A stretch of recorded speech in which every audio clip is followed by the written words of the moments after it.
T'as toujours été vidéaste, Bah, en gros, ouais. direct en freelance. En fait, t'as jamais travaillé pour quelqu'un. Alors, s'il y a eu des petites exceptions, c'est des jobs étudiants. Comment tu fais pour pouvoir te lancer à ton compte avec zéro expérience? Tu sors du lycée? Après, comme le dit bien Tarantino souvent, la plus grande des écoles de cinéma, c'est de regarder des films. Moi, je me suis vraiment bouffé beaucoup de films, quoi. Là, t'avais quel âge, là? On va dire entre mes 9 ans et mes 15 ans, quoi. Dans l'éducation d'aujourd'hui, beaucoup de parents t'auraient empêché de le faire. Et peut-être à juste titre, c'est vrai que ça fait un peu conte de fées, mais le parcours a été quand même difficile. Salut, moi c'est Joris dans mon podcast à moi, et je vais vous raconter, du coup, mon parcours.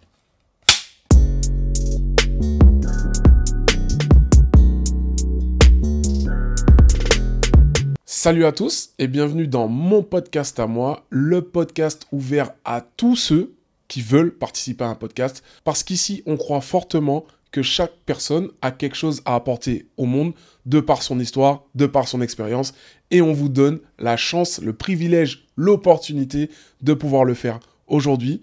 D'ailleurs, j'ai le privilège d'accueillir avec nous aujourd'hui Joris. Salut Karl. Ça va bien? Bah écoute, ça va, plutôt bien. Je suis content d'être là. Bah écoute, c'est super ça. Ah ouais? Moi aussi, je suis très content d'être là avec toi. Et en fait, tu vas nous raconter donc ton parcours de vidéaste. Tu as toujours fait ça finalement, toute ta vie? Bah en gros, ouais. Ouais. Ouais, quasi. Alors, il y a un truc, moi je ne le savais pas, parce que j'avais discuté un petit peu avec Joris avant, et je lui ai demandé son âge. Et j'étais surpris de la réponse. Alors, est-ce que tu peux nous dire ton âge? 46. 46 ans! Ouais. Mais tu te rends compte que genre, t'as au moins 20 ans de moins, enfin allez, 20, au moins, tu fais au moins 10, 15 ans de moins, hein. Ouais, alors on me dit souvent que je fais moins que mon âge. Mais moi, je ressens quand même physiquement, il y a des choses, genre les nuits blanches en montage, tout ça, j'ai Ouais, plus de mal à les ouais. encaisser. Ouais, qu'avant. mais ça, toi, tu le sais. Mais moi, j'étais là, j'étais sur le cul. Je me suis dit, mais... alors ça, faut que je le bip, peut-être. J'étais là, je me suis dit... 40... et vraiment, hein, je m'attendais à un truc genre... 36, tu vois, genre, ça m'aurait pas choqué. Quand tu m'as dit 46, je me dis, mais non, mais c'est pas possible. Il se moque de moi, là, si c'est une blague, c'est... Mais en tout cas, félicitations à toi, hein, parce que Ouais, du coup, écoute. tu les portes bien, tes 46 ans, mis à part les nuits blanches. Ouais, voilà, c'est ça. Ok, alors du coup, si je comprends bien, tu as toujours été vidéaste. Ce que tu me disais, c'est que tu as commencé direct après le lycée Ouais. et direct en freelance. En fait, tu jamais travaillé pour quelqu'un. Alors, s'il y a eu des petites exceptions, c'est des jobs étudiants. Oui, Les petites choses que j'ai pu faire, j'ai été commis en cuisine, voilà, des trucs oui, d'accord. parce que forcément, en sortant du lycée, c'était quelques petites vidéos, mais c'était pas non plus full-time job, quoi. Donc, en mixant les études et tout, j'ai aussi bossé dans mon ancien cinéma où j'ai passé dans mon ancien lycée, pardon, où j'ai passé mon bac cinéma. J'ai travaillé là-bas finalement comme pion, ça s'appelait assistant d'éducation à l'époque. Ouais, je vois. J'ai fait ça pendant, du coup, 6 ans, je crois, 5 ans, C'est 5, quoi, 6 ans. c'est quoi ça, le bac cinéma? En fait, c'est un bac, alors à l'époque, parce que maintenant les choses ont beaucoup changé, mais en tout cas, c'était un bac avec option lourde cinéma, ce qui veut dire que, par exemple, moi, j'avais fait un bac littéraire option cinéma lourde, donc le plus gros coef, c'était philo, mais juste après, c'était cinéma, je faisais 8 heures de cinéma par... C'est un bac général, ça? Ou peut-être Ouais. techno... Ouais, c'est un bac général, ok, Ouais. avec option cinéma. Ouais. C'est incroyable, ça. Et c'est un lycée où, au plus, au départ, je ne voulais pas aller. Alors, c'était à Waterloo, il y a la cité Ah, c'est scolaire dans le Émile Nord. Zola. Ok. Et pas tant parce que c'était à Waterloo, mais parce qu'en fait, mes parents avaient emménagé entre-temps là-bas, alors qu'avant, on était à Wattignies, donc de l'autre côté de l'île. Et je savais que j'allais plus être avec mes potes, Ah forcément. bah oui. Donc, ça a été un peu dur. Mais au final, c'était génial et j'ai vécu des trucs de dingue dans ce lycée. Voilà. Vraiment de dingue. C'est-à-dire qu'on avait un prof de cinéma très énergétique et il nous a fait vivre des choses pour des ados et pour des passionnés de cinéma comme moi. Ça nous en a mis plein les yeux. En seconde, on est tous allés au Festival de Cannes. Et puis comme moi à l'époque, j'avais quand même le goût d'aller de l'avant vraiment, c'est-à-dire de oser. Ouais, j'ai des petites anecdotes sympas à raconter quand même. Eh ben écoute, tu vas nous raconter tout ça.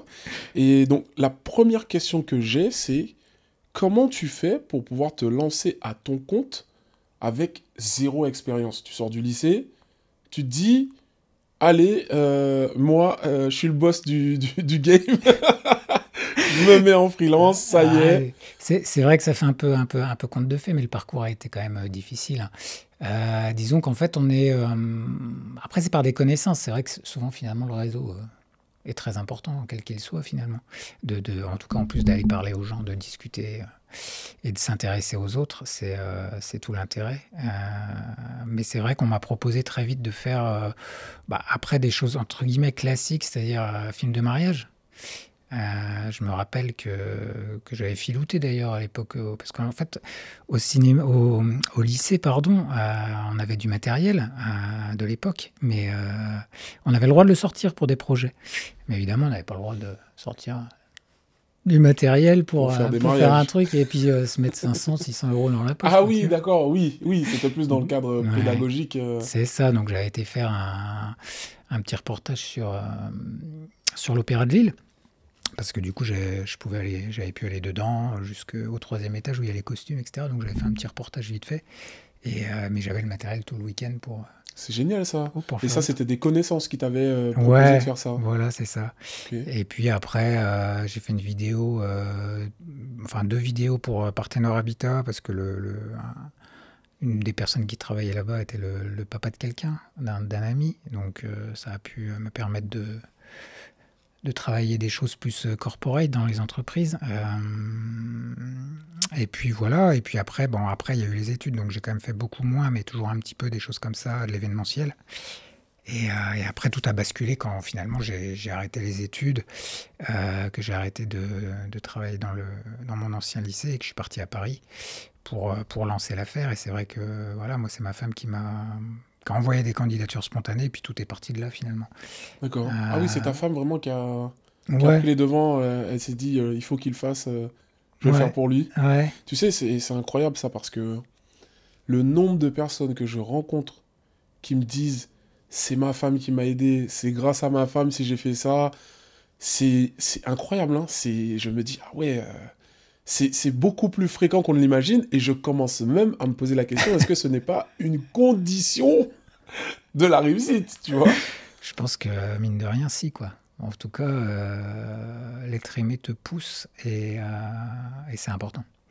C'est vrai que des fois, alors pas tout le monde, mais c'est vrai que des fois, on peut avoir la peur de l'échec. On peut se dire, ça va être compliqué, etc. Et c'est bien quand il y a quelqu'un qui te fait passer l'obstacle. C'est ça, quelqu'un qui te soutient.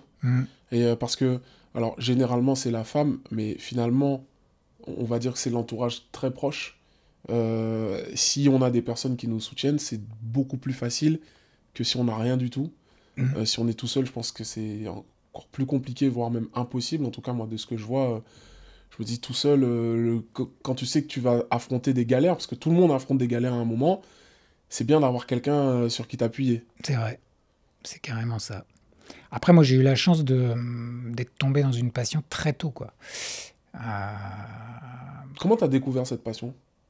Je crois que très vite, quand j'ai vu mes premiers films, surtout vraiment un premier film, c'est-à-dire avec des acteurs en chair et en os, ça m'a vraiment, dans un cinéma, je me suis dit, c'est génial ce truc. Et c'est resté depuis mes 8 ans. Et puis alors, j'avais une particularité, c'est qu'à l'époque, vraiment, vu que j'ai 46 ans... À l'époque, oui. Les premiers films, c'était VHS, tout ça. Et dans les années 80, avoir Canal+, c'était quelque chose. Ah bah oui. Ça l'est toujours, hein, c'est cher, mais bon, disons que ça s'est un peu quand même normalisé. Mais moi, mes grands-parents l'avaient, ils habitaient en Bourgogne, parce que je suis originaire de là-bas. Et je récupérais, en fait, dans un kiosque, le magazine de Canal, parce qu'à l'époque...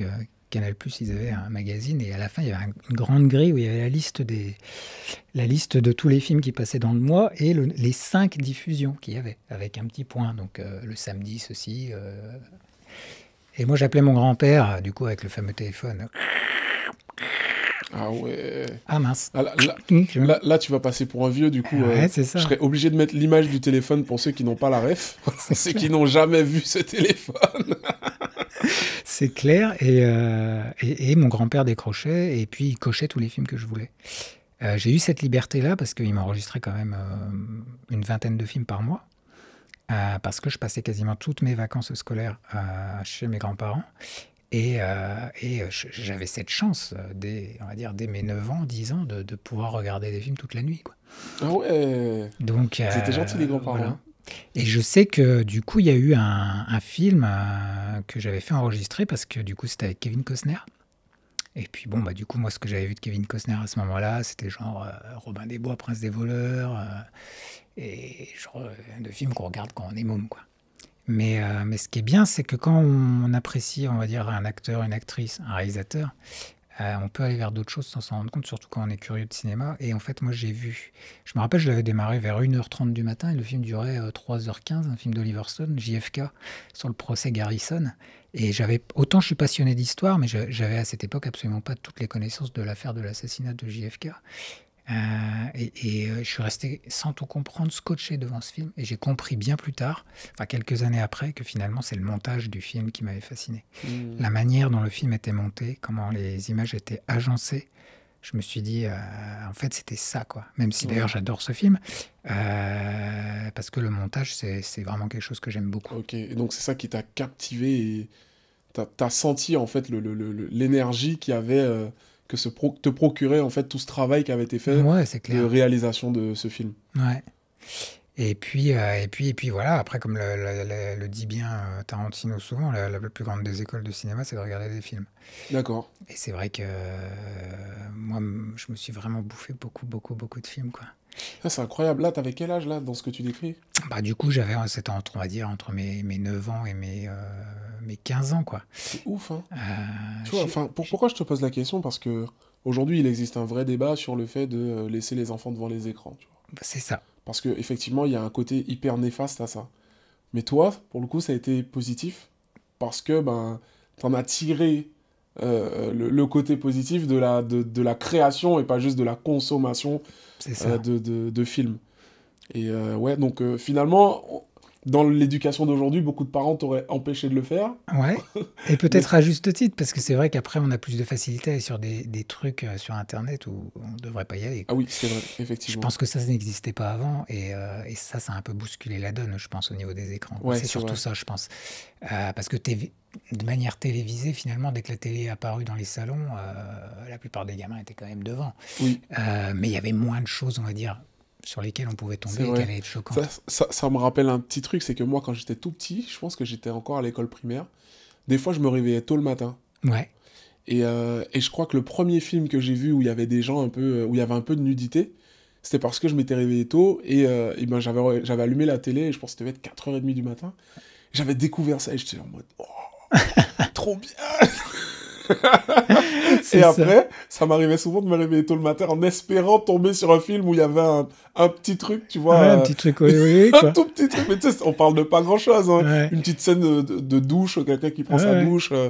Et donc oui, effectivement, c'est vrai que c'était beaucoup moins accessible C'est avant ça, je que pense. Je maintenant, pense quoi. que c'est vraiment ça qui a fait la bascule. Ouais, Alors après, oui, l'écran à l'âge, quand on est petit, ça aussi, c'est normal que le débat se soit invité parce que les gamins sont exposés sur des écrans. Il y en a partout.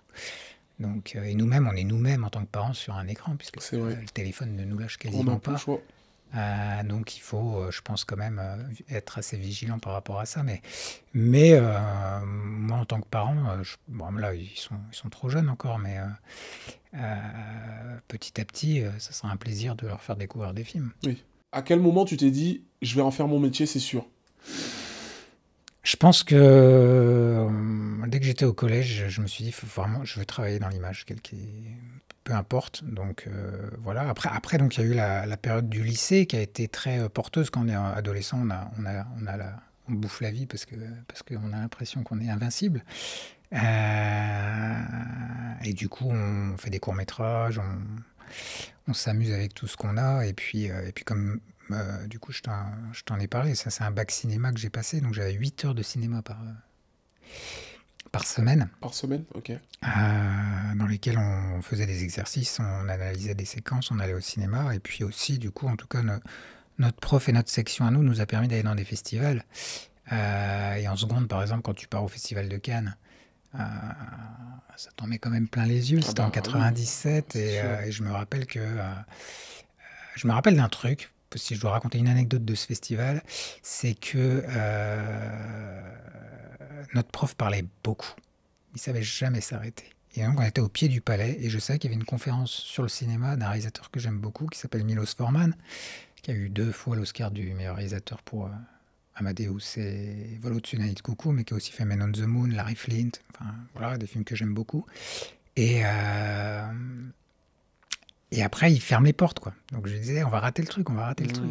J'ai tracé, je suis parti en fait de mon côté, quoi. Tu vois, j'ai laissé la classe avec le prof, je suis parti, je suis rentré, ils sont arrivés 5 minutes derrière, c'était trop tard, moi j'étais dedans. Et puis à ce moment-là, t'oses. Et donc, à bout d'un moment, j'ai levé le bras, j'ai pris le micro, j'ai posé 2 questions à Milos Forman. Tu vois, c'est des choses qui... C'est incroyable, ça. Tu te dis... Enfin, après coup, en tout cas, tu te dis... ouais, j'ai quand même posé 2 questions. C'est une chance de pouvoir le faire. C'est clair. Qui n'est pas donné à tout le monde. Non, mais en plus, donc il y en a eu d'autres. Mais après, c'est vrai qu'on a fait d'autres festivals. De tenir des conversations, aussi courtes soient-elles, au festival de Sarlat, par exemple, qui est vraiment fait pour les étudiants en cinéma.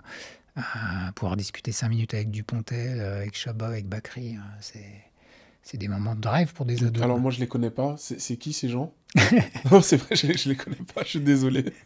Alain Chabat, tu vois pas qui c'est? Le réalisateur de Astérix et Mission Cléopâtre. Ah bah le film je le connais, mais tu vois je savais pas qui était le réalisateur. Ouais, peut-être que dans ceux qui nous regardent tout le monde connaîtra, et je vais regarder parce que ça se trouve je sais qui c'est. Ah mais si, mais bien sûr je sais qui c'est en fait, je suis trop con. Mais bien sûr. Ok, j'ai rien dit. Ok.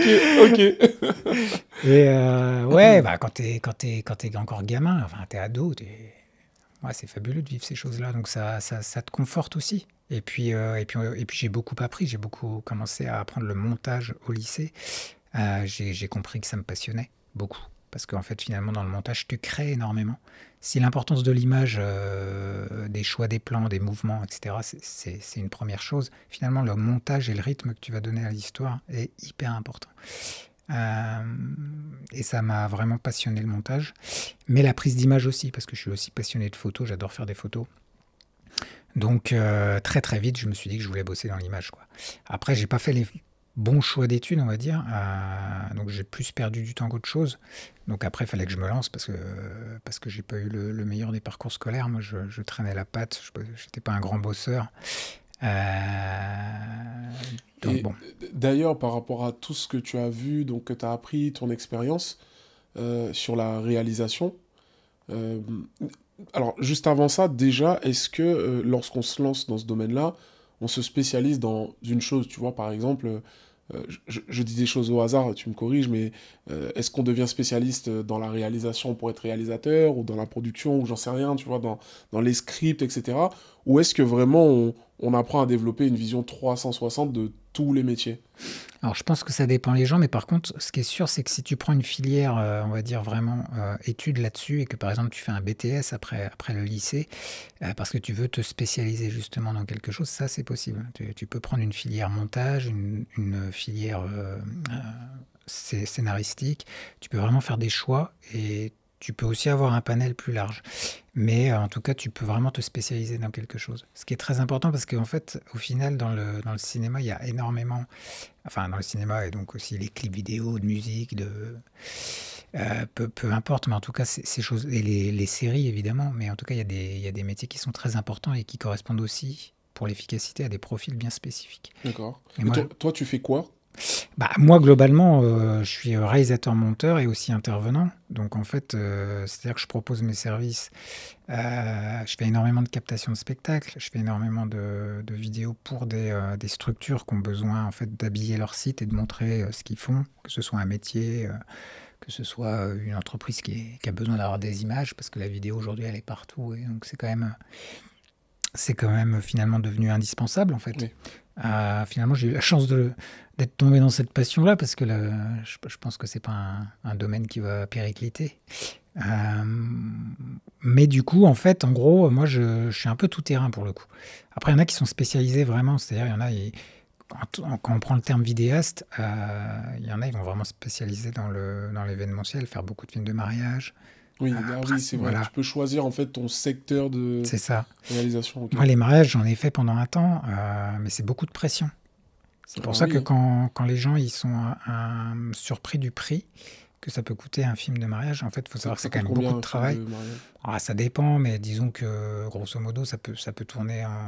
Enfin, en tout cas, moi, ce que j'estime être un prix correct, c'est un truc qui va tourner selon les options entre 1005 et 2000. Mais il y en Ouais, a, quand ils même, vendent hein. beaucoup plus cher. Ouais. Mais disons qu'en fait, c'est beaucoup de travail parce qu'en fait, déjà, tu es non-stop. Souvent, tu pars du matin, tu suis l'habillage, hein, la préparation, et puis tu vas jusqu'au bout de la nuit au final, quand c'est la totale. Ce qui fait que déjà, tu as énormément d'images. Moi, je sais que quand je tourne ce genre d'événement, ce qui est beaucoup plus rare aujourd'hui, les films de mariage, euh, je le fais surtout pour des proches ou des connaissances.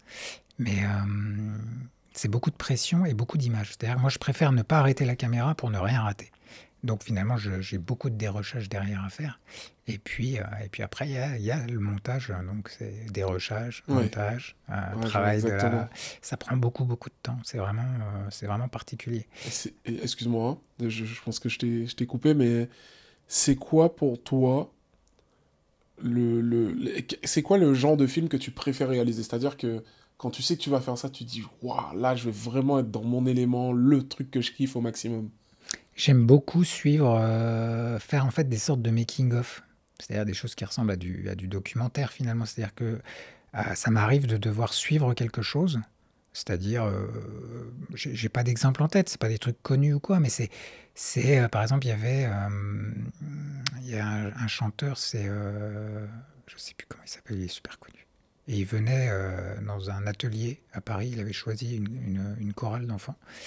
Euh, et la personne qui dirige cet établissement, l'atelier du quartier à Paris, est un ami. Et du coup, il m'avait demandé si je pouvais suivre ça. Parce qu'ils allaient l'accompagner jusqu'au plateau, là où il est invité par Michel Drucker.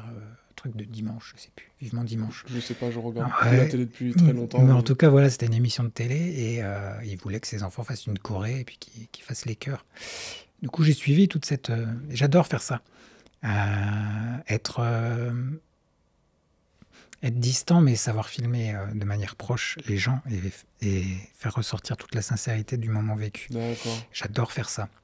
Ça, c'est quelque chose qui me plaît beaucoup. Donc après, c'est arrivé sur d'autres projets, etc. Et j'aime beaucoup. Il y a un côté photographe finalement. On est en retrait, on chope les moments Ouais, c'est ça. qu'on estime Ok. être bien. En fait, t'aimes bien capter les moments authentiques. Ouais, Donc, vraiment, elle est dans les backstage, etc. Voir les... Ouais, en fait, ouais, moins dans ce qui est scripté et plus dans ce qui est naturel.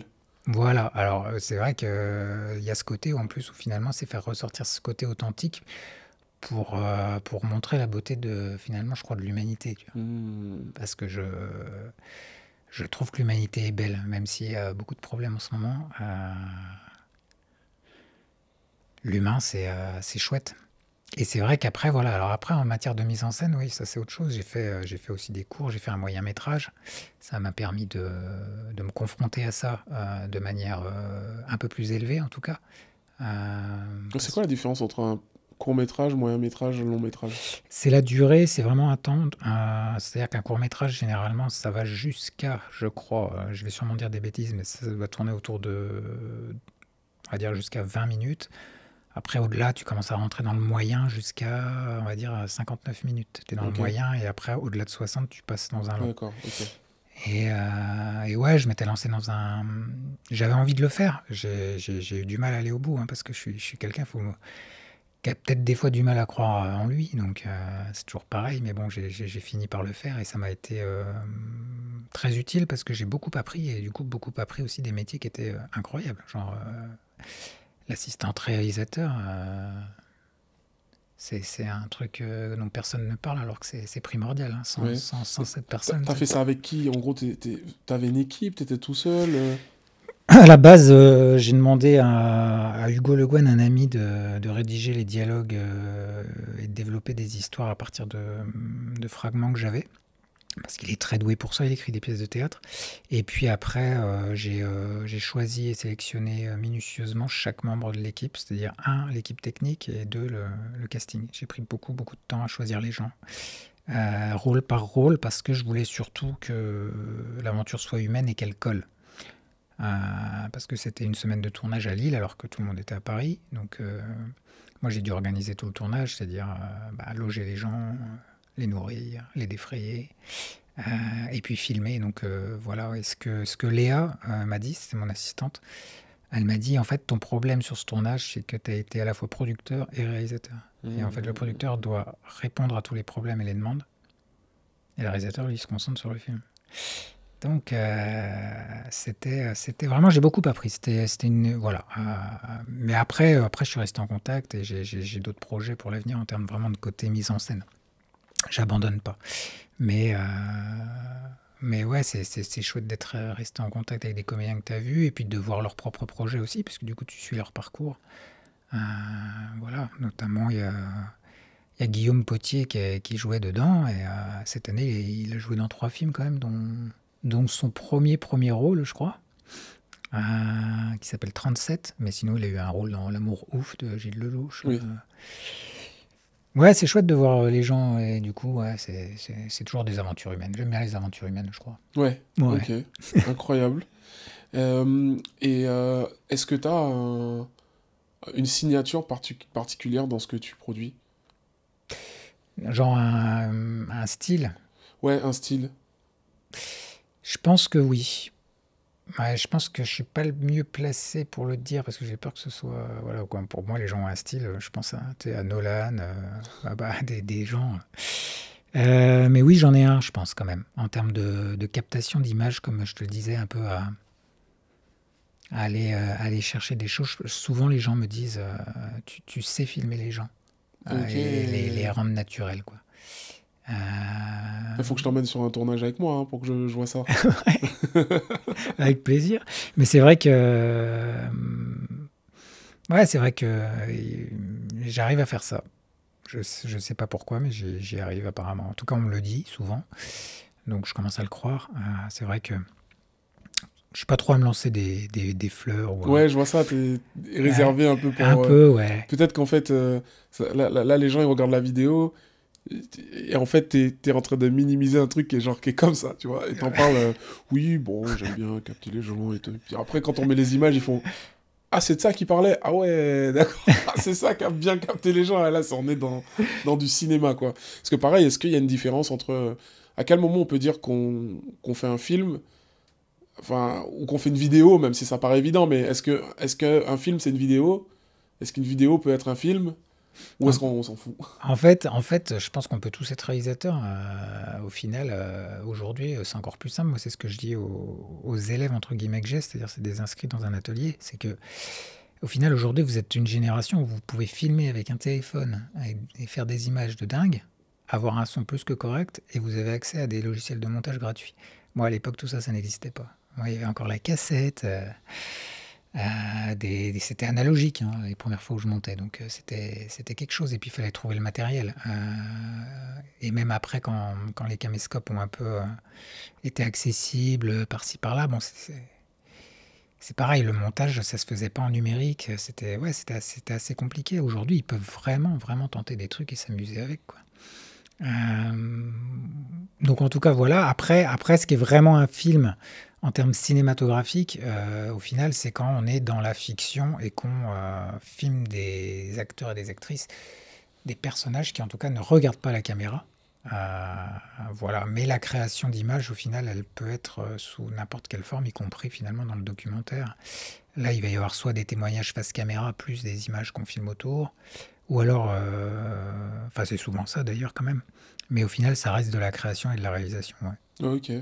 Mais Bon, du coup merci c'est pour pas les du cinéma. précisions. Ce serait quoi donc ton conseil pour ceux qui se lancent là-dedans, notamment les vidéastes en herbe, pour pouvoir construire leur carrière et faire de belles choses? Je pense qu'il faut pas, c'est comme pour beaucoup d'ailleurs, je pense, de métiers, faut pas lâcher, quoi. Faut y croire, et puis surtout faut travailler. C'est-à-dire que faut faire des tests, quoi. C'est vrai qu'il y a des montages que j'ai fait il y a 20 ans, je les regarde aujourd'hui, je dis ouh, ça a mal vieilli, quoi. C'est-à-dire qu'en fait on est sans cesse en apprentissage dans ces métiers-là. On n'arrête pas constamment d'évoluer. C'est aussi ce qui fait que c'est passionnant.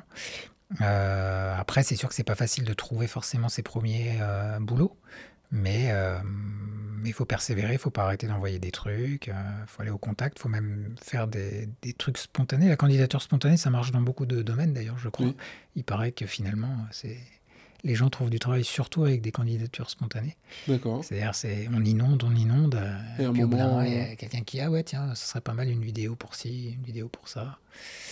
Euh, Ah, donc, faut pas avoir peur de la prospection. Ouais, et puis faut pas avoir peur non plus finalement de faire ses propres trucs de son côté pour aussi justement s'exercer, voir ce qu'on peut améliorer.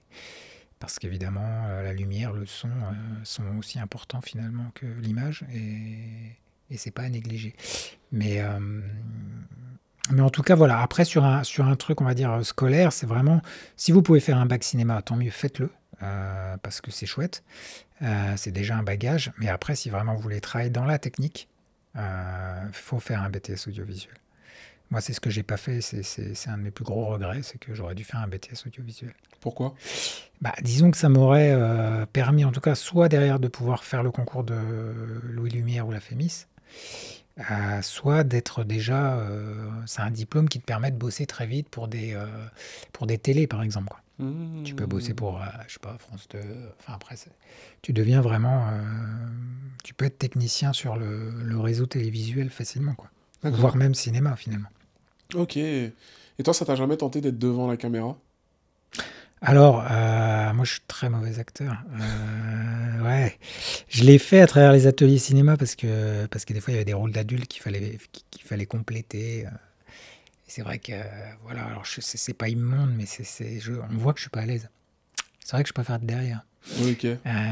C'est à part, hein. De toute façon, j'ai quand même croisé pas mal de comédiens aussi du fait que ma femme soit metteuse en scène de théâtre. Donc, Ah oui, d'accord. Ah ouais. oui, donc là, vous êtes en plein dedans tous les deux. Ouais.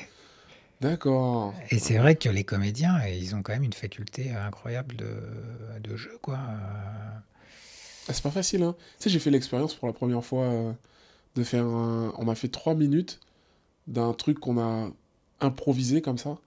Parce que j'avais envie de faire une intro dans ma vidéo YouTube et j'avais pas envie de faire un truc que j'avais l'habitude de voir et Ouais. j'avais envie, tu vois, d'aller un peu plus loin. Et surtout qu'on n'avait pas le temps qu'il nous fallait pour faire une belle vidéo voiture avec du beau soleil et tout. C'est-à-dire que le temps était maussade, il pleuvait un Ah peu. oui, ok, ouais. On était dans la forêt, tu vois. Et comme par hasard, la voiture qu'on présentait, c'était une voiture avec un covering, avec un peu de ceinture, un petit peu D'accord, ok, rouillé, ouais. etc. Je me suis dit, allez, on va essayer de faire un truc et on va se faire un petit thriller parce que l'ambiance, en fait, s'y prête Ouais, bien. Et on a entre fait la ça. forêt et tout. Ouais, c'est ça. Projet Blair Witch. Exactement. Donc en fait, la vidéo, elle est sortie dimanche dernier. Donc n'hésitez pas, je fais la petite pub là. Ben Allez, ouais, allez ben, voir cette vidéo. je vais aller la voir. Et je me suis rendu compte que... alors j'ai adoré l'expérience. Et j'ai trouvé que c'était dur parce que je me disais... Ah ouais, là en fait déjà on invente tout. C'est-à-dire qu'on n'a rien écrit. C'est-à-dire que c'était pas prévu, hein. On est Ouais. arrivé, je leur ai dit les gars, il faut qu'on fasse ça là maintenant. Donc je donne le scénario.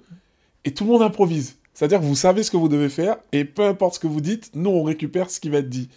Et là, en fait, quand tu arrives, même quand tu as le truc en tête, et que tu dois improviser, eh ben après, tu dois te dire ça, et puis après, tu dois réfléchir à quelle scène on va faire, et comment on rend le truc mystérieux, etc.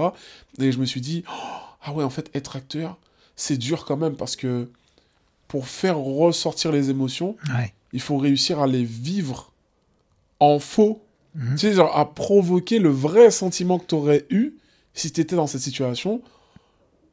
Et c'est dur, quoi. Enfin, faut se déconnecter un peu de la réalité et rentrer dans son rôle. Ouais, ouais. Ouais. C'est vrai que c'est très particulier. Donc, moi, je suis toujours impressionné par cette capacité qu'ils peuvent avoir. Tu vois, entre deux prises, avant qu'on te dise, allez, on y retourne, tu peux blaguer avec un comédien, une comédienne qui sont en dialogue. Et puis, une fois qu'on dit action, pouf, ils sont dans la dramaturgie qui est établie. C'est, c'est quelque chose qui est impressionnant. Alors, ça se travaille. Après, il y a aussi des écoles pour ça, hein, mais On peut pas leur faire confiance après. c'est impressionnant. Ah ouais, On peut pas. Ils peuvent changer d'émotion là. ouais, Clac. ok, c'est ça. Mais ouais, c'est balèze, quoi. Mais après, tu vois, tu soulignes aussi que finalement, c'est pareil, c'est la façon dont tu vas choisir aussi tes images. C'est pareil, c'est aussi un travail, ça, de savoir comment on filme et tout.